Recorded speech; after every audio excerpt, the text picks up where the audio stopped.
সরকারে থাকার যোগ্যতা রাখেন না, আপনিও পদত্যাগ করুন।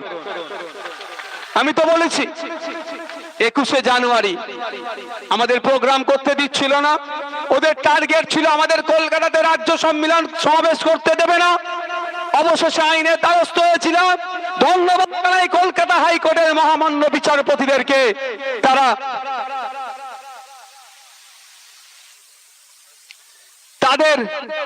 তাদেরকে মহামান্য বিচারপতিদেরকে ধন্যবাদ জানাই। শাসকের ষড়যন্ত্রকে তারা বুঝতে পেরে গিয়েছিল, আমাদেরকে কলকাতাতে প্রোগ্রাম করার পারমিশন দিয়েছিল কিছু শর্ত সাপেক্ষে, কিন্তু আমরা তো প্রোগ্রাম করতে পেরেছিলাম। ওই প্রোগ্রাম স্থল থেকে আমি রাজ্য সরকারকে বলেছিলাম, আমরা যখন মায়েদের কথা বলি যে ট্রিটমেন্ট নিতে গেলে সন্তান প্রসবের দরকার হলে ছুটে যেতে হচ্ছে কোথায়? ডায়মন্ড হারবারে। এখান থেকে ডায়মন্ড হারবারে এতটা জার্নি করে যাচ্ছে, মায়ের সন্তান প্রসব, বোনের সন্তান প্রসবের সময় কতটা যন্ত্রণা, কতটা কষ্ট হয়। মা সমাজ ছাড়া, মায়েরা ছাড়া কেউ দ্বিতীয় বলতে পারবে না। আমরা সে অর্থে বলতে পারবো না, যাদের কষ্ট তারা সব থেকে বেশি বলতে পারবে। আমরা যখন বলি ব্লক হসপিটাল গুলোকে উন্নত মানের করা হোক, মায়েরা তাদের ট্রিটমেন্ট নিতে গেলে ব্লক হসপিটালে যাতে পেয়ে যায় তার ব্যবস্থা করা হোক, সেখানে ডক্টর দিয়ে হোক, সেখানে নার্স দিয়ে হোক, সেখানে মেডিসিন দিয়ে হোক, মেডিকেল ইকুইপমেন্ট ওখানে দেওয়া হোক, তখনই বলে রাজ্যের অর্থনৈতিক অবস্থা ভালো নয়। আমরা যখন বলি আমার কৃষক ভাইয়ের যে অধিকার সেটা বুঝিয়ে দেওয়া হোক, আমার সরকারি কর্মচারীদের ডিএটা বুঝিয়ে দেওয়া হোক, সমকাজে সমবেতন দিয়ে হোক, এমএসকে এসএসকে মাদ্রাসার টিচারদের রাজ্যের মুখ্যমন্ত্রী তাদেরকে নিয়ে নাটক করছে, তার বিরোধিতা যখন করি, ইন্সপেকশন করে একাধিকবার হয়ে যাওয়ার পরেও তাদের ফাইল এখনো ছাড়ছে না। তারা যখন নবান্নে যাচ্ছে তখন বলছে ওটা ম্যাডামের হাতে আছে, ম্যাডাম বুঝে নেবে। এদিকে শিক্ষা প্রতিষ্ঠানগুলোকে যখন ধ্বংস করে দিচ্ছে, এই কথা যখনই আমরা বলি তখনই বলে রাজ্যের অর্থনৈতিক অবস্থা ভালো না। যখনই উন্নয়নের কথা বলি, স্বাস্থ্য কেন্দ্রের মান উন্নয়নের কথা বলি, শিক্ষা প্রতিষ্ঠানের মান উন্নয়নের কথা বলি, মানুষের অধিকার সুনিশ্চিতের কথা বলি, তখনই বলে রাজ্যের অর্থনৈতিক অবস্থা ভালো নয়। যাই বলছি বলছে রাজ্যের অর্থনৈতিক অবস্থা ভালো নয়। সেই জায়গায় দাঁড়িয়ে আমি 21শে জানুয়ারি 2024 সালে রাজ্য সরকারের কাছে একটা আমি প্রস্তাব দিয়েছিলাম যে আপনি বলছেন রাজ্যের অর্থনৈতিক অবস্থা ভালো নয়, আমার নওশাদ সিদ্দিকী আমাকে 6 মাসের জন্য রাজ্যের অর্থনীতির দপ্তরটা দিয়ে দিন, 6 মাসে আমূল পরিবর্তন করে দেখিয়ে দেব।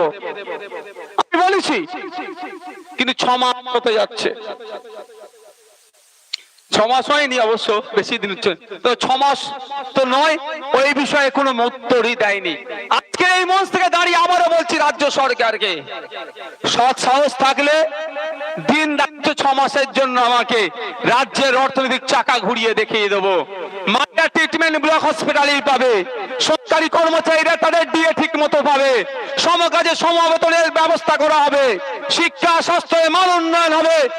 কথাই নাগরিক অধিকার সুনিশ্চিত করে দিতে পারবো আমার দপ্তরের মাধ্যমে যদি আমাকে সেই সুযোগটা দেয়। অপেক্ষায় আছি রাজ্যের মুখ্যমন্ত্রী কবে সেই প্রস্তাবটা গ্রহণ করে আমাকে দায়িত্ব দেবে। এবং সাথে সাথে এটাও বলেছি, যদি আমি ব্যর্থ হই, যদি আমি ফেল হয়ে যাই, যদি আমি ফেল হই, পশ্চিম বাংলা থেকে আমি রাজনীতি করাই ছেড়ে দেব। এত বড় চ্যালেঞ্জ নিচ্ছি, দেবে আমাকে?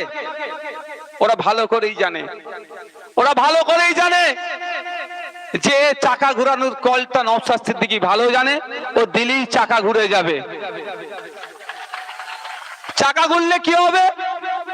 ওই বুথের থেকে শুরু করে, জেলা থেকে শুরু করে রাজ্যের নেতাদের তো খাওয়া বন্ধ হয়ে যাবে, তোলামূলদের যে তোলা তুলে সেটা বন্ধ হয়ে যাবে। ওই জন্য হয়তো দেবে না, কিন্তু দেবে না বলে আমাদেরকে চুপ করে বসে থাকলে হবে না। আমাদেরকে গণতান্ত্রিক প্রক্রিয়াতে লড়াই করে যেতে হবে। বন্ধুগণ যারা উপস্থিত হয়েছেন, এখানে মানুষজন কোন কাজের সাথে বেশি যুক্ত আছে? বলবেন? কৃষি কাজের সাথে যুক্ত আছে আর মায়েদের হয়ে দুটো কথা বলবো। তার আগে একটা কথা বলি, আপনারা একজন বীর যোদ্ধার একটা জীবনী আপনাদের বলবো, আপনারা শুনলে অনেকের কাছে নতুন লাগবে। তার আজকে আত্মবলিদান দিবস। স্বাধীনতা সংগ্রামী বীর গোপীনাথ সাহা মাত্র 19 বছর বয়সে তার জীবনকে উৎসর্গ করে দিয়েছিল। আজকে যে আমরা সংবিধান পেয়েছি, আজকে যে স্বাধীন দেশ পেয়েছি, যে গণতন্ত্র পেয়েছি, তাদের আত্মবলিদানের ফলে। তিনি মাত্র 19 বছর বয়সে নিজের জীবনকে উৎসর্গ করেছিল। ফাঁসিতে তিনি চড়ে গিয়েছিলেন মাত্র 19 বছর বয়সে। আপনার মার্চ 1924 সালে এই আজকের দিনে। তার আজকে আমি তার জীবনের কয়েকটা অংশ আপনাদের কাছে তুলে ধরতে চাই। গোপীনাথ সাহা তৎকালীন সময়ে তিনি লক্ষ্য করলেন, সেই সময় যিনি ব্রিটিশ নগরপাল ছিলেন, অত্যন্ত প্রতিহিংসাপরণ, ভারতীয়দের দেখলেই সে অত্যাচার করত।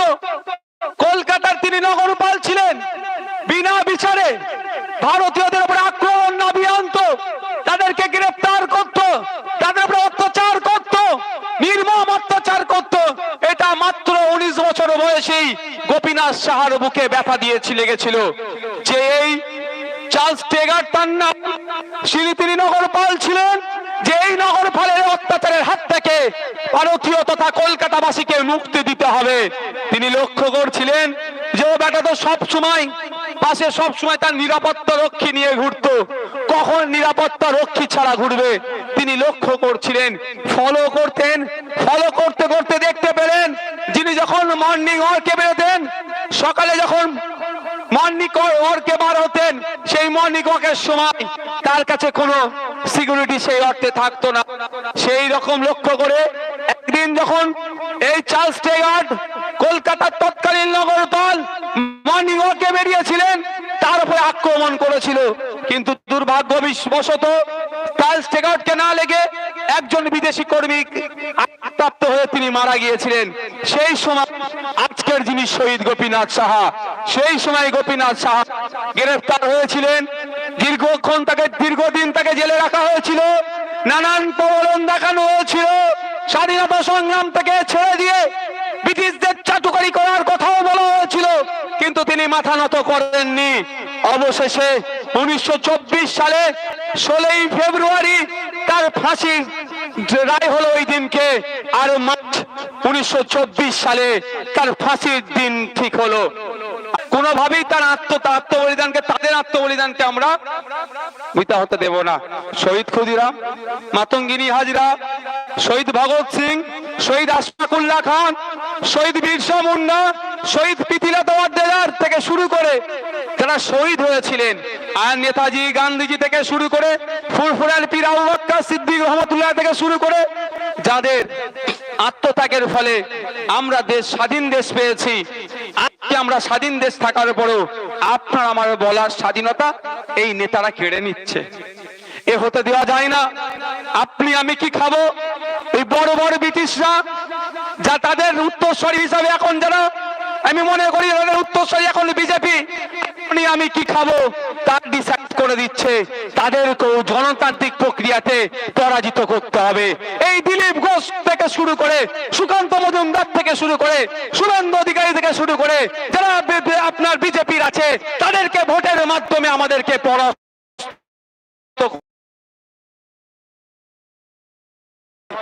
আর বিজেপিকে যারা জায়গা করে দিচ্ছে, এই মমতা ব্যানার্জি, এই অভিষেক ব্যানার্জি, এই কুণাল ঘোষ, এই যারা আছেন আরো নেতা নেত্রীরা, যা বিজেপিকে যারা বাংলায় জায়গা করে দিচ্ছে, তাদেরকেও একই ভাবে হারাতে হবে। ভোটের মাধ্যমে এই দুটো দলকে, বিজেপি আর তৃণমূলকে বাংলা থেকে তাড়াতে হবে। পশু আছেন তো নাকি ভাই? ইঞ্চিও ছাড় হবে না, 1 ইঞ্চিও ছাড় হবে না বিজেপি আর তৃণমূলকে। এটা দুজনে একে অপরের পরিপূরক। আমরা যদি কেউ মনে করি অনেকে তৃণমূলী অত্যাচারের কারণে বিজেপির ঝান্ডা ধরছে, যারা বিজেপির ঝান্ডা ধরছেন তাদেরকে বলবো, কারণ কেন ধরছে? তৃণমূলের অত্যাচারের কারণে। আমি তাদের কাছে অনুরোধ করব, তৃণমূল আর বিজেপি কি আলাদা? আপনাদের মনে হয় কি আলাদা? এ নাটক চলছে, এ নাটক চলছে। রাজায় রাজায় যুদ্ধ হয়, উলুখোগড়ার প্রাণ যায়। দেখতে পেয়েছেন শুভেন্দু অধিকারী আর অভিষেক ব্যানার্জির কোনোদিন হাতাহাতি হতে? এ বলেন হয়েছে? আর মারামারি কারা করছে বুথের স্তরে? তৃণমূলের লোক আর বিজেপির লোক, তারা মারামারি করে মাথা ফাটিয়ে মরছে। আর অভিষেক বাবু থেকে শুরু করে তৃণমূল কংগ্রেসের যে নেতারা ইডি সিবিআই ডাকছে, 9 ঘন্টা 8 ঘন্টা করে ঘুরছে, ভিতরে চা খাচ্ছে কি কোল্ড ড্রিঙ্কস খাচ্ছে বলতে পারবো না, বাইরে বেরিয়ে খুব ডায়লগ দিচ্ছে। আর আপনি আমি কি ভাবছি, এবার ধরা পড়ে যাবে, এইবার ধরা পড়ে যাবে, এবার একটা কিছু হবে, ঘোড়ার ডিম হবে। এদেরকে আমি আর ভরসা করতে পারছি না ভাই, কারণ এদের রাজনীতিকরণ হয়ে গেছে। কালীঘাটের কাকুর ভয়েস টেস্ট নিয়েছিল জানেন তো? হ্যাঁ, গলার কণ্ঠস্বর পরীক্ষা করা হয়েছিল। কতদিন হয়ে গেল ভাই, সন্দেশখালীতে আমাদের দিকে ঢুকিয়ে দিল। অবশ্যই সন্দেশখালী যেটা হয়েছে আমরা প্রতিবাদ প্রতিরোধ করেছি, আমি নিজে গিয়েছি, যেতে চাচ্ছিলাম, আমাকে 8 ঘন্টা অ্যারেস্ট করে রাখা হলো। আমাদের আজকে সকালে আমাদের এক নেত্রীকে অ্যারেস্ট করেছে, আমরা আইনি লড়াই লড়ে নেব। গত কয়েকদিন আগে আমাদের এক নেত্রীকে অ্যারেস্ট করেছিল, আমরা আইনি লড়াই তাকে জামিন করিয়েছি। কিন্তু সন্দেশখালী থেকে সামনে রেখে কাকুর ভয়েসের যে ভয়েস টেস্ট পাওয়ার ছিল সেটা কোথায় গেল? দুর্নীতির জন্য যে কারণে সন্দেশখালীতে গেল, সেই মামলা কত দূরে গেল আর দেখতে পাচ্ছি না আমরা। এটা গটাপ করে আছে। তাই অনুরোধ করব, যে সমস্ত মানুষেরা তৃণমূলের অত্যাচারে বিজেপিকে ভোট দিতে চাইছেন, তাদেরকে বলবে একটু চোখ কান খুলে দেখুন, তৃণমূল আর বিজেপি আলাদা নয়। আসুন আপনারা এগিয়ে আসি, আমরা আইএসএফ এর হাতকে শক্ত করুন। কিন্তু মমতা ব্যানার্জির সাথে বসে চা খায়নি, শুভেন্দু অধিকারীর মমতা ব্যানার্জি এক ঘরে বসে চা খেয়েছে, খায় না আর খাবেও না। আমাদের বুথের লোকে তুমি মাথা ফাটাবে, তোমার লোকেরা আমার বুথের লোককে জেলে রাখবে, আর তোমার সাথে নওশাদ সিদ্দিকী বসে চা খাবে, ও চা খাওয়ার আমার দরকার নাই। যেদিন বুথে আইএসএফ আর তৃণমূল এক জায়গায় বসে চা খাবে, তখন মমতা ব্যানার্জির সাথে চা খাবো কি ভাববো। আমার বুথের লোক শান্তিতে থাকলে তারপরে আমি শান্তিতে থাকবো। আমার বুথের লোকের তুমি মিথ্যা কেস দিচ্ছ, আপনার সাথে বসে আমি চা খাবো, ও শুভেন্দু অধিকারী খেতে পারে, নওশাদ সিদ্দিকী এসব খায় না। তাই বলবো আপনাদের কাছে, যারা ভাবছেন তৃণমূলের অত্যাচারে বিজেপিকে আনলে লাভ হবে, ও বিজেপিকে আনা তৃণমূলকে আনার মধ্যে কোনো পার্থক্য থাকবে না, এটা একে অপরের পরিপূরক।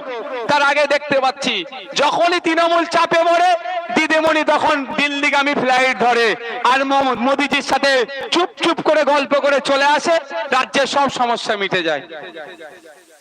এই তো শুনছি নাকি আজকেও আবার মোদিজির সাথে আমাদের দিদিমণি গল্প করবেন, চা খাবেন। বুঝতে পারছেন না? আর আমরা ভাবছি কি বিজেপি, আমরা মানে যারা ভাবছেন বিজেপি তৃণমূলকে জব্দ করতে পারবে, জেগে ঘুমানো হচ্ছে। এরা একে অপরের পরিপূরক। তাই আপনাদের বলবো, দুটো ফুলকেই দেশের মানুষ, রাজ্যের মানুষ দেখেছে। একটা ফুলকে দেশের মানুষ 10 বছর ধরে দেখলো, কি হয়েছে? 2 কোটি চাকরি দেওয়ার কথা বলেছিল। ওরা তো মুসলিমদের বিরুদ্ধে কথা বলে, মুসলিমদের কথা ছাড়ুন, আমার কোন হিন্দু ভাই 2 কোটি চাকরি পেয়েছে তার লিস্ট দিন তো, অন্তত আমি খুশি হব। আমার পাড়ার ওই হরিপদ বাবু যদি চাকরি পায় আমি খুশি হব। আমার হরিপদ বাবু চাকরি পায়নি, আর হোসেন বাবু তো চাকরি দেবেই না, ওরা বলে দিচ্ছে, তাড়াবে বলেছে নাকি, তো তাড়ানোর কথা ভুলে যান। 2 কোটি চাকরি দেওয়ার কথা বলেছিল, ফেল হয়েছে। বললো কি নোটবন্দি করছি, যদি নোটবন্দির সুফল না আসে আমি রাস্তার চৌমাথায় ফাঁসি নিয়ে নেব। সুফল এসেছে কি কুফল এসেছে, যারা ছোটখাটো ব্যবসায়ী তারা ভালো বলতে পারবে। কি বলেছিল? বিদেশ থেকে কালো টাকা ফিরিয়ে নিয়ে আসবো, 15 লক্ষ টাকা করে অ্যাকাউন্টে দেব।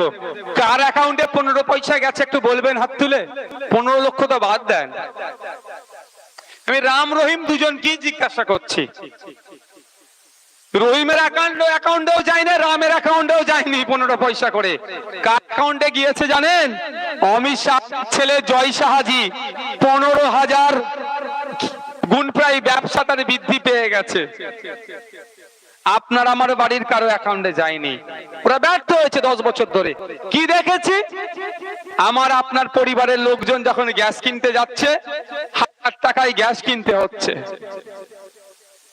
পেট্রোল ডিজেল 100 টাকার কাছাকাছি কিনতে হচ্ছে, নিত্য প্রয়োজনীয় জিনিসের দাম বেড়ে যাচ্ছে, সেটা কন্ট্রোল করতে পারছে না বিজেপি সরকার। আর কি বলছে? অনেক কিছু দেবো। তাই অনুরোধ করছি, আমরা তো 10 বছর বড় ফুলকে দেখলাম, আর জোড়া ফুল কি বলেছিল? 2011 সালের আগে বেশি যাওয়ার দরকার নেই। 2021-এর আগে কি বলেছিল? ডবল ডবল চাকরি দেব। ওটা শুনে আমি ভয় পেয়ে গেছিলাম। বিশ্বাস করুন, আমি মহাপণ্ডিত নয়, কিছুটা আমার শিক্ষা আছে, অল্প কিছু। এডুকেশন হ্যাজ নো এন্ড, শিক্ষার কোনো শেষ নেই, আমিও মেনে নিচ্ছি, কিন্তু কিছুটা আছে চলে যাওয়ার মতো। চলে যাবে, এই তৃণমূলের চুরিটাকে ধরে নিতে পারবো, বিজেপির 2 নম্বরিটাকে ধরে নেওয়ার মতো আমার শিক্ষা আছে ভাই। তো আমিও ভয় পেয়ে গেছিলাম যে আবার কি প্রকল্প নিয়ে আসছে, আমরা এমনি চাকরি পাচ্ছি না, আবার ডবল ডবল চাকরি দেবে, এটা কত নম্বর ঢপ হচ্ছে। আমি অপেক্ষা করছিলাম, ভোট মিটে গেল, ডবল ডবল চাকরি তো দূরের কথা, যে মুখে উনি বলেছিলেন ডবল ডবল চাকরি দেব, সেই মুখেই উনি বলছেন তো চাকরি করলে হবে না, কাশফুলের বালিশ বিক্রি করো, আপনি চপ বিক্রি করো, ঝালমুড়ি বিক্রি করো, ও এটা সরকারি চাকরি? বুঝতে পেরেছেন? ভুলে যাচ্ছি না। এখানে যারা সংখ্যালঘু পরিবারের মা বোন বাপ ভাইরা আছেন, 2011 সালের আগে মমতা ব্যানার্জি কি বলেছিল ভুলে গেছেন নাকি? সাচার কমিটির সুপারিশ বাস্তবায়ন করে দেব, মুসলিম সমাজের ছেলে মেয়েদের শিক্ষা, স্বাস্থ্য, কর্মসংস্থানে সবেতেই পিছিয়ে আছে, ক্ষমতা এলে সবেতে এগিয়ে নিয়ে চলে যাব। কতটা এগিয়ে নিয়ে গেছে ভাই? আপনারা বিভিন্ন বুথের লোকজন আছেন, হাত তুলে বলুন বুথে নতুন কোন শিক্ষা প্রতিষ্ঠান হয়েছে? হলে বলবেন। শিক্ষা প্রতিষ্ঠান হয়নি। মায়েদের 500-র বদলে 1000 দিচ্ছে, দিয়ে মায়ের সন্তানটা যে প্রাইমারি স্কুলে পড়তে যায় সেখানে টিচার নাই, মায়ের সন্তানকে মূর্খ করিয়ে বাড়ি পাঠাচ্ছে। আমরা ভুলে যাচ্ছি না? এই নির্বাচন থেকে শুরু করে প্রতিটা নির্বাচনের আগে কি বলে? কুড়মালি ভাষা ডেভেলপ করব, সাঁওতালি ভাষা ডেভেলপ করব, অমুকের উপকার করব, তমুকের উপকার করব, অনেক কিছু বলে। কিন্তু দিনের শেষে কি দেখছি? অভিষেক বাবুর সম্পত্তি দীর্ঘ রকেটের গতিতে বাড়ছে, এমন সম্পত্তি বাড়ছে, কলকাতা হাইকোর্টের জজ বলছেন উনি কি ওনার সম্পত্তির হলফনামা দেবে, যেটা ভারতবর্ষ ইতিহাসে একটা এমপি কে এই ধরনের কোশ্চেন নজিরবিহীন কোশ্চেন করছে। আপনারা যারা আছেন, আমি আপনাদেরকে 2-3টে বিষয় আজকে বলবো, হয়তো নতুন লাগবে। বাজ পড়ে মারা গেলে ক্ষতিপূরণ পাবে কি পাবে না, সাপে কেটে মারা গেলে ক্ষতিপূরণ পাবে কি পাবে না, আর কৃষক মারা গেলে কি পাবে, কারণ কৃষিকাজের সাথে যারা যুক্ত।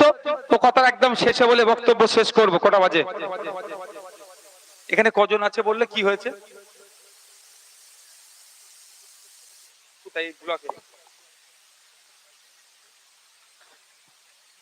আপনারা এখানে এসে শুনতে পেলাম। আচ্ছা, তার সাথে ধন্যবাদ জানাই, পঞ্চায়েত নির্বাচনে অনেক সন্ত্রাস বাধা বিপত্তিকে উপেক্ষা করে আপনারা আমাদেরকে উপহার হিসাবে পঞ্চায়েতের মেম্বার আমাদেরকে দিয়েছে। আমরা বলেছিলাম হয়তো আমি পঞ্চায়েত ভোটে আসতে পারিনি, কিন্তু আপনারা মিলিয়ে নেবেন। দুর্নীতিতে দূরের কথা, আপনারা বুথের ভোটার ফোন করবেন, আমাদের মেম্বাররা গিয়ে আপনাদের বাড়িতে পরিষেবা দিয়ে আসবে। সেটা করে তো নাকি? করে তো নাকি? না করলে আমাদেরকে জানাবেন, না করলে আমাদেরকে জানাবেন। আর সাথে সাথে এটাও বলে রাখছি, এরা যখন ভোটে কন্টেস্ট করেছিল এদের সম্পত্তির হিসাব আমাদের রাজ্য কমিটিতে রাখা আছে। বছর হলে আবার সম্পত্তির হিসাব চাইবো। যদি দেখেছি আমার পঞ্চায়েতের মেম্বার সম্পত্তি অনেক বেড়ে গিয়েছে, তাকে জানতে চাইবো যে তুমি অর্থ কিভাবে ইনকাম করলে, সোর্স অফ ইনকাম যদি দেখাতে পারে ভালো, অন্যথায় ইনি যতই আমার ভালোবাসার লোক হোক না কেন, ইনাকে প্রতিদিন আমরা বহিষ্কার করব এবং থানাতে চিঠি করব যে এর বিরুদ্ধে এত ব্যবস্থা না। এটা ইন্ডিয়ান সেকুলার ফ্রন্টের কমিটমেন্ট। আমরা মানুষের সেবা করার জন্য রাজনীতির ময়দানে এসেছি, নিজের পকেটের সেবা করার জন্য নয়। যারা নিজের পকেটের সেবা করতে এসেছে তারা প্রস্তুত থাকুন। জনগণের উন্নয়নের টাকা যারা লুট করছেন আগামী দিনে তাদেরকে জেলের ভাত খাওয়াতে এসে প্রস্তুত থাকুন। এখন হয়তো ভাবছে, এখন হয়তো ভাবছে এখন লুটে নি না, কদিন লুটবে? 10 বছর। 2013 সালে শাহজাহান শেখ তৃণমূলে জয়েন করেছিল, এটা 2024, 1 বছর লুটেছিল, এখন জেলের ভাত খাচ্ছে। ও বার হবে মনে হচ্ছে? মনে হচ্ছে বার হবে? আমি বলে যাচ্ছি আপনাদের কাছে, দেখে নেবেন, তৃণমূলের শাসন আমলে জেলের মধ্যে গেছে, ও জেলের মধ্যেই তৃণমূলের পতন দেখতে হবে ওকে। ও যা অন্যায় করেছে ওর বাইরে থাকা, এই যে 55-56 দিন ছিল ইডির মাথা ফাটানোর পর থেকে, এটাই ওর বেশি হয়ে গেছে। আমার ওখানে আদিবাসী মায়েদের উপরে, দলিত মায়েদের উপরে যে অত্যাচার করেছে, ওনাকে ওর নেতৃত্ব হয়েছে এই শিবু উত্তমদের দ্বারাই। আরো যারা আছে সব কটাকে জেলের মধ্যে আগামী দিনে পুরা হবে, তারও লিস্ট তৈরি হচ্ছে, আইনের মাধ্যমে জেলের মধ্যে রাখা হবে। আর আপনার এই ব্লকে অনেক বড় বড় নেতা আছে তৃণমূলের, তারা নিজেদেরকে অনেক বড় নেতা মনে করে, আমি তাদেরকে মনে করি 4 আনার নেতা। অনুব্রত মণ্ডলের মতো বাঘ তো নয় এরা, শাহজাহানের মতো সম্রাট তো নয় এরা, পার্থ চ্যাটার্জির মতো দলের মহাপরিচালক তো নয় এরা, জ্যোতিপ্রিয় বাবুর মতো দলের মন্ত্রীও তো নয় এরা। বুথের নেতা, ব্লকের নেতা বা অঞ্চলের নেতা। প্রস্তুত থাকুন, আপনারা যে অন্যায় করছেন আইনের মাধ্যমে বুঝে নেওয়া হবে। যারা বিরোধীরা নির্বাচিত হয়েছেন এই 30-31 জন মতো এই এলাকাতে টোটাল ব্লকে, যারা তাদেরকে শুনছি নাকি কাজ টাজ দিচ্ছে না, তাদেরকে ডিস্টার্ব করছে। আমি আপনাদেরকে বলবো, আপনাদের ভোটে নির্বাচিত হয়েছে তো, আগামী দিনে বিডিও অফিস ঘেরাও হবে, আগামী দিনে বিডিও অফিস ঘেরাও হবে, আপনাদেরকে যেতে হবে। আপনাদের ভোটের যারা মান্যতা দিচ্ছে না তাদের বিরুদ্ধে ডেপুটেশন আমরা বিডিও অফিসে দেব, এবং তাদেরকে কাজ যাতে দেয় তা সুনিশ্চিত করতে হবে। আপনারা যাবেন তো আমাদের সাথে?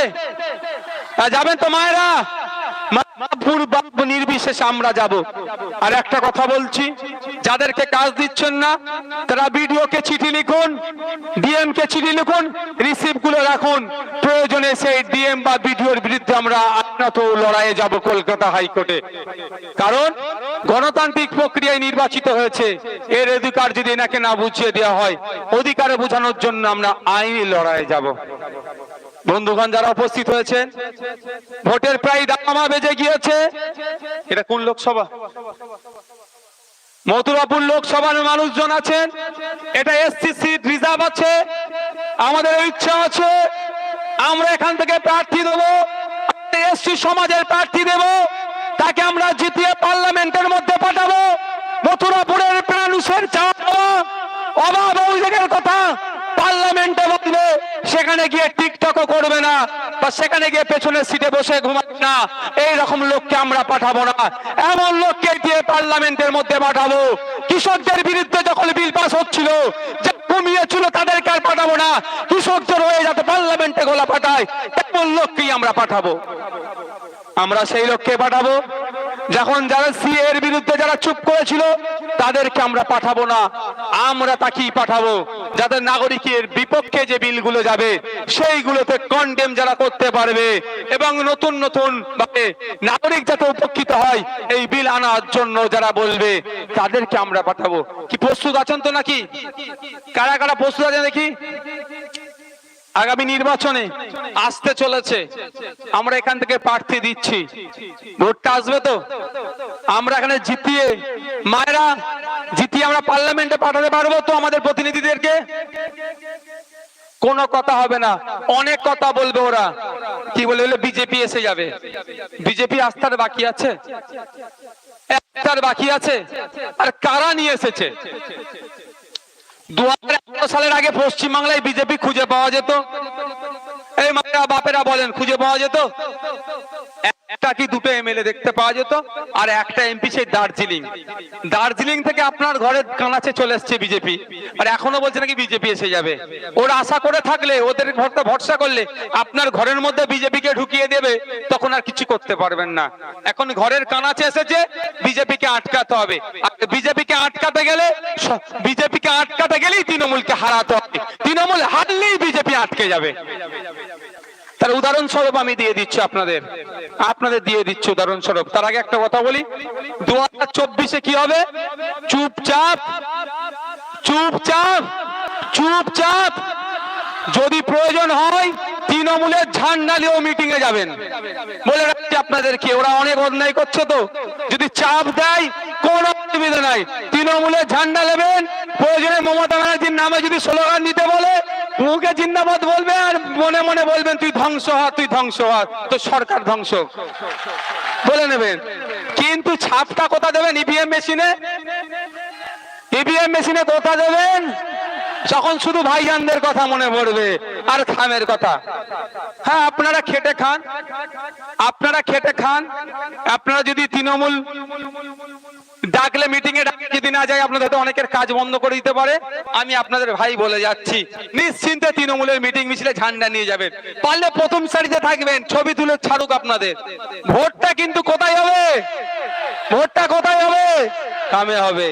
আর ওদের হারালেই কাজ হবে। ওদের যত হারাবেন তত উন্নয়ন হবে, এটা মাথায় থাকে। আমি বলছিলাম তৃণমূলকে হারালেই বিজেপি ফিনিশ।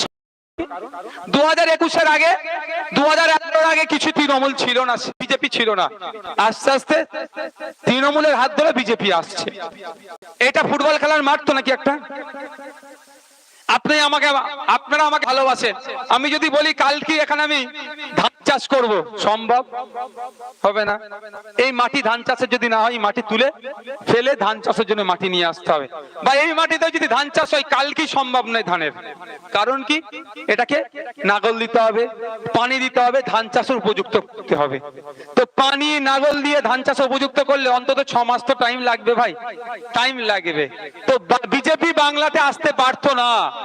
তারা দেখেছে বাংলাতে তাদের কোনো জায়গা নাই। কি করতে হয়েছে? তৃণমূলকে দিয়ে চাষের জমি তৈরি করেছে ওরা। 1998 সালে এটা রেকর্ড হচ্ছে। আমি মমতা ব্যানার্জির যারা সৈনিক এখানে আছেন তাদের উদ্দেশ্য বলছি, আমি যদি ভুল বলি আমার বিরুদ্ধে মানহানি মামলা করতে বলবেন। 1998 সালে জন্য উর্বর জমি তৃণমূল তৈরি করতে পারে। 1998 জন্ম হয়েছে, লেগেছিল চাষের জন্য উর্বর জমি করব। এই 2021-এ এসে একদম চাষের যোগ্য করে দিয়েছে। ওই জন্য সুন্দর পরিস্থিতি তাদের বিজেপির জন্য বাংলায় করে দিয়েছে। তখন একটা দুটো এমএলএ ছিল, এখন 77টা এমএলএ বানিয়ে দিয়েছে। আর এখনো বলছে নাকি বিজেপি চলে আসবে। ওদের কথাই কোনো কর্ণপাত করলে হবে না। এখন দেখতে হবে আমার হয়ে বলার লোক কোথায়। এই ভোট আসছে, সিএ ভয় দেখাবে। সিএ হচ্ছে একটা ভোট ধরা কল, ভোট ধরার কল। ভয় পাবার কোনো দরকার নেই। আছি আমরা আপনাদের হয়ে, আমরা আইনি লড়াইয়ে যাব। আমরা সিএ এর কেন বিরোধিতা করছি? ধর্মের নামে মানুষের মধ্যে বিভাজন করে দেবে, ধর্মের নামে মানুষের মধ্যে বিভাজন করবে। আমরা ধর্ম বর্ণ নির্বিশেষে আমরা ঐক্যবদ্ধ থাকতে চাই। আমাদের মধ্যে যারা বিরোধিতা করতে, বিভাজন যারা করতে চাইছে তাদেরকে আমরা প্রত্যাখ্যান করব। যা কৃষক এরিয়া, চাষিভুষি মানুষ এখানে আছেন, আপনাদের বলি কয়েকটা কথা বলে নি, আপনারা জানতে পারবেন।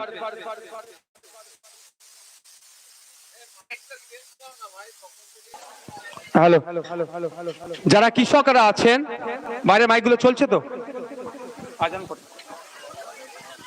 আচ্ছা, কৃষক পরিবারের লোকজন যারা আছেন, আমি কয়েকটা কথা বলবো, আপনারা মাথায় ঠিক করে নিয়ে নিন, বুঝতে পারবেন।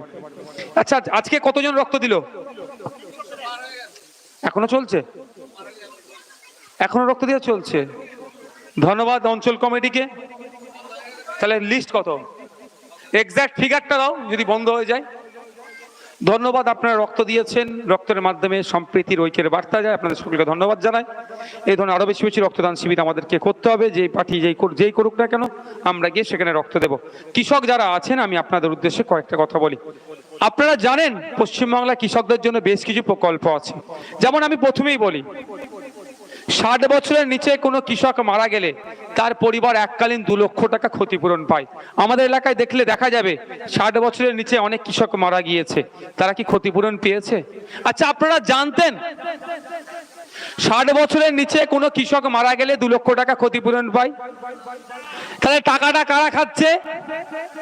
উন্নয়ন বাহিনী। উন্নয়ন বাহিনী টাকাটা খেয়ে নিচ্ছে। আমার আপনার পরিবারের কেউ মারা গেছে, দেখবেন ওরা টাকাটা নিয়ে নিচ্ছে। তা জেনে রাখবেন, 60 বছরের ঊর্ধ্বে কোনো কৃষকের বয়স হয়ে গেলে সে কৃষক পেনশন পাবে, একটা ভাতা পায়। যাক, ওই বিষয়টা ছেড়ে দিই। সাবসিডিতে অনেক কৃষিজ যন্ত্রপাতি পাওয়া যায়, আপনারা জানতেন? কেউ জানেন? আমি একটা উদাহরণের জন্য বলছি, স্প্রে মেশিন আছে আর ট্র্যাক্টর, কৃষি যন্ত্রপাতি সাবসিডিতে পাওয়া যায়। আপ টু 40-50% পর্যন্ত ডিসকাউন্ট হয়। আমি উদাহরণের জন্য বলছি আপনাদের, স্প্রে মেশিনটা 4000 টাকা দাম, তো এখন ব্যাটারি চালিত। ওটা যদি 40% ডিসকাউন্ট হয়, তাহলে 1600 টাকা সাশ্রয় হবে। 1600 টাকার কম দিয়ে আপনি কিনতে পারেন ব্লকে। আপনারা এটা জানেন? জানানো হয় না, এটা লুট হয়ে যাচ্ছে। এগুলো জানবেন কোথায়? আগামী দিন সময় পেলে এসে আমি বিস্তারিত বলবো, সময় স্বল্প, আমাকে কলকাতায় ফিরতে হবে, আমার কলকাতায় কাজ আছে। তো আপনারা কোথায় জানবেন? ADA ব্লকে যাবেন, অ্যাসিস্ট্যান্ট ডিরেক্টর অফ এগ্রিকালচার, একটা বিডিও স্যারের নিচে একটা স্যার থাকে, ADA স্যার, তার কাছে তার নাম্বার আপনারা রাখবেন, আপনাদের নাম্বারও তাকে দিয়ে দেবেন। আপনাদের দেখভাল করার দায়িত্ব হচ্ছে তার। এই সমস্ত কৃষকদের জন্য যে অফারগুলো আছে, যখন সার আসে পাবে, বীজ পাবে, কলা গাছ, বিভিন্ন সময় বিভিন্ন মালপত্র আসে, অনেক সময় ফ্রিতে পাই, অনেক সময় সাবসিডিতে পাই। টোটালটাই আপনারা পেতে পাবেন। ওই স্যারের সাথে যোগাযোগ রাখবেন। সাথে সাথে দুটো কথা বলবো, যারা কৃষকরা এই দুটো বিপদের সম্মুখীন বেশি হয়। সাপে কামড়ে মারা যায় কৃষকরা বেশি, গ্রামের মানুষরা সাপে কামড়ে মারা যায় বেশি। কৃষকরা বেশি বাজ পড়ে মারা যায়, গ্রামের মানুষও কিন্তু বেশি বাজ পড়ে মারা যায়। সাপে কামড়ে মারা গেলে 2 লক্ষ টাকা ক্ষতিপূরণ পায়। নতুন লাগছে না? হ্যাঁ, নতুন লাগছে তো? ISF করলেই নতুন নতুন জিনিস জানাবে। মিথ্যা কথা নয়। মিথ্যা কথা যদি আমি একটা বলি না, মমতা ব্যানার্জি প্রস্তুত আছেন। অভিষেক ব্যানার্জি ডায়মন্ড হারবারের সাংসদ, এবার প্রাক্তন করব, ইচ্ছা প্রকাশ করেছি আমি। তো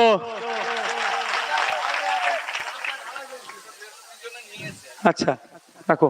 তো উনি এগুলো জানাবেন না, ওনার দলের লোকেরা জানাবে না। আমি যদি ভুল বলি ওনারা আমাকে ছাড়বে না, যা কেস দিয়ে গ্যারেজ করে রেখে দেবে। দেখতে পাচ্ছিলেন না, সন্দেশখালী যেতে চাইছিলাম, 65 কিলোমিটার দূরে প্রায় আমাকে আটকে দিচ্ছে। তাহলে আমি যদি একটা ভুল কথা বলি, বলবে তুই সারা জীবন জেলে থাক। চেষ্টা করবে রাখা, তবে বিচার আইন ব্যবস্থার প্রতি পূর্ণ আস্থা ভরসা আছে। ওদের জালকে আমরা আইনের কাঁচি দিয়ে কেটে বেরিয়ে যাব। তো কোনো মানুষ সাপে কেটে মারা গেলে তার পরিবার এককালীন 2 লক্ষ টাকা পাবে। এটা কেন এখানে বললাম? কৃষিকাজের সাথে যারা আমরা যুক্ত, আমরা মাঠে ঘাটে যারা যাই, আমরা বেশি, বা আমরা যারা গরিব মানুষ, মাঠে ঘাটের দিকে পাশেই আমাদের মাটির বাড়ি বা কমজোর বাড়ি আছে, টিনের ছাউনি, টালির ছাউনি, আমরা ক্ষতিগ্রস্ত বেশি হয়। এটা আপনাদেরকে বলে রাখলাম। বাজ পড়ে মারা গেলে 2 লক্ষ টাকা ক্ষতিপূরণ পায়।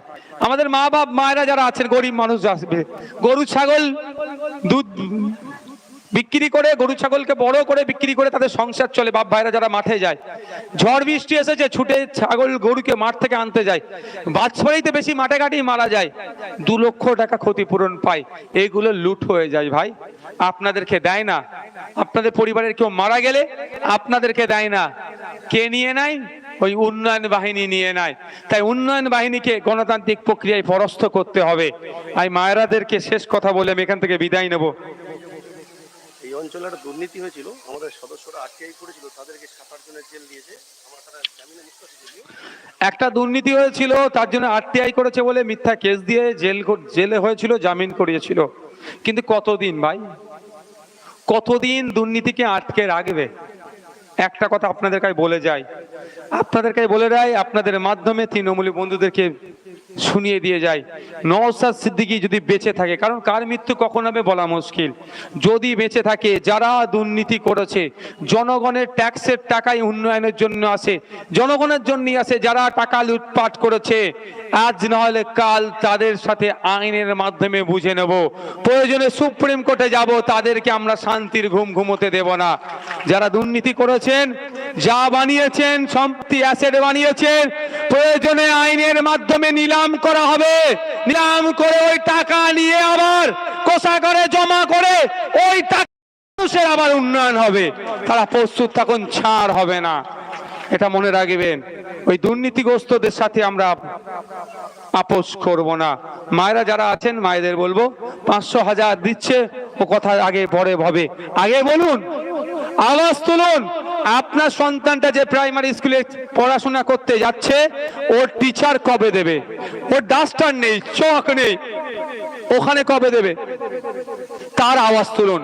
আপনার সন্তানের ট্রিটমেন্টের জন্য যে সরকারি হসপিটালে যাওয়ার দরকার, সেখানে গেলে ট্রিটমেন্ট পাচ্ছেন না, আপনাকে এখন 1000 দিচ্ছে, ট্রিটমেন্ট করতে গেলে বেসরকারি থেকে 10,000 খরচ হচ্ছে কেন?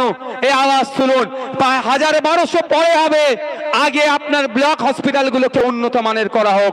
এই আওয়াজ তুলুন, আওয়াজ তুলুন। যে আপনি বলেছিলেন সংখ্যালঘু থেকে সংখ্যালঘুদের সমাজের মানুষদের যে শিক্ষা, স্বাস্থ্য, কর্মসংস্থানে বিশাল ডেভেলপ করব, শিক্ষা, স্বাস্থ্য, কর্মসংস্থানে কোনো ডেভেলপ হলো না, নতুন কোনো শিক্ষা প্রতিষ্ঠান না, পাড়ায় পাড়ায় লিগাল ইলিগাল মদের দোকান কেন বানিয়ে দিচ্ছেন? এটাকে বন্ধ করতে হবে, মদের দোকানগুলোকে। এই আওয়াজটা মায়েদেরকে তুলতে হবে। মায়েরাতে 1000 টাকা দিয়ে দিচ্ছে, আর মায়ের স্বামী, মায়ের জামাই, মায়ের ছেলেটা যাতে মাতাল হয়, 20 টাকার মদের পাউচ খাওয়ার দুয়ারে মদ প্রকল্প আনার চেষ্টা করছে। এটা বন্ধ করতে হবে না মায়েরা? মায়েরা আওয়াজ তুলুন, সাথ দেবেন তো নাকি? লিগাল ইলিগাল মদের দোকান বন্ধ করতে হবে কি হবে না? আওয়াজ তুলুন, বন্ধ করতে হবে এগুলোকে। 1000-1200 পরে হবে, আগে এই অন্যায়গুলোকে বন্ধ করতে হবে। মায়েরা, এই কুলপির মায়েদেরকে আওয়াজ তুলতে হবে, শুধু সন্দেশখালীর মা বোনেদের জন্য নয়, সারা রাজ্যের মা বোনেরা যাতে নিরাপদে থাকে, তৃণমূলী হাইনাদের হাত থেকে মা বোনেরা যাতে মুক্ত থাকে, সেই আওয়াজ আপনাদেরকে তুলতে হবে। সব শেষ করছি, সকলে ভালো থাকবেন, সুস্থ থাকবেন। শেষ কথা বলবো ভাই, আপনাদের কাছে অনুরোধ করছি, যার যে দল ভালো লাগবে করবেন, দিনের শেষে আপনারা প্রতিবেশী, এটা মাথায় রেখে রাজনীতি করুন। শুভেন্দু অধিকারীর সাথে মমতা ব্যানার্জির কোনোদিন হাতাহাতি হয়নি, দিলীপ ঘোষের সাথে আপনার সুজন চক্রবর্তীর কোনোদিন হাতাহাতি হয়নি, বুথের স্তরে এত মারামারি কেন? প্রত্যেকের কাছে অনুরোধ করব, আপনারা শান্তিপূর্ণভাবে যার যে দল ভালো লাগবে রাজনীতি করবেন, দিনের শেষে এটা প্রতিবেশী, এটা মাথায় রেখে করবেন। আপনাদের সন্তানগুলোকে উচ্চ শিক্ষায় শিক্ষিত করুন, আর পুলিশ বন্ধুদেরকে সবসময় সহযোগিতা করবেন। তারা অনেক কষ্টের মধ্যে, অনেক জ্বালার মধ্যে আছে, তারা অনেক ক্ষেত্রে দেখেছি আইন বহির্ভূত কাজ করে ফেললেও তারা স্বইচ্ছাই করে না, তাদেরকে করতে বাধ্য করায়। তবে আমি পুলিশ বন্ধুদেরকে বলবো, আপনারা ঐক্যবদ্ধ হন। আপনাদেরকে যারা আইন বহির্ভূত কাজ করার জন্য প্রেসার ক্রিয়েট করছে, তাদের নাম বলুন, আমরা ঐক্যবদ্ধ হয়ে আপনার পাশে থেকে তাদের বিরুদ্ধে আমরা লড়াই করব। সকলে ভালো থাকবেন, সুস্থ থাকুন, ভালো থাকুন। ধন্যবাদ, আবার দেখা হবে।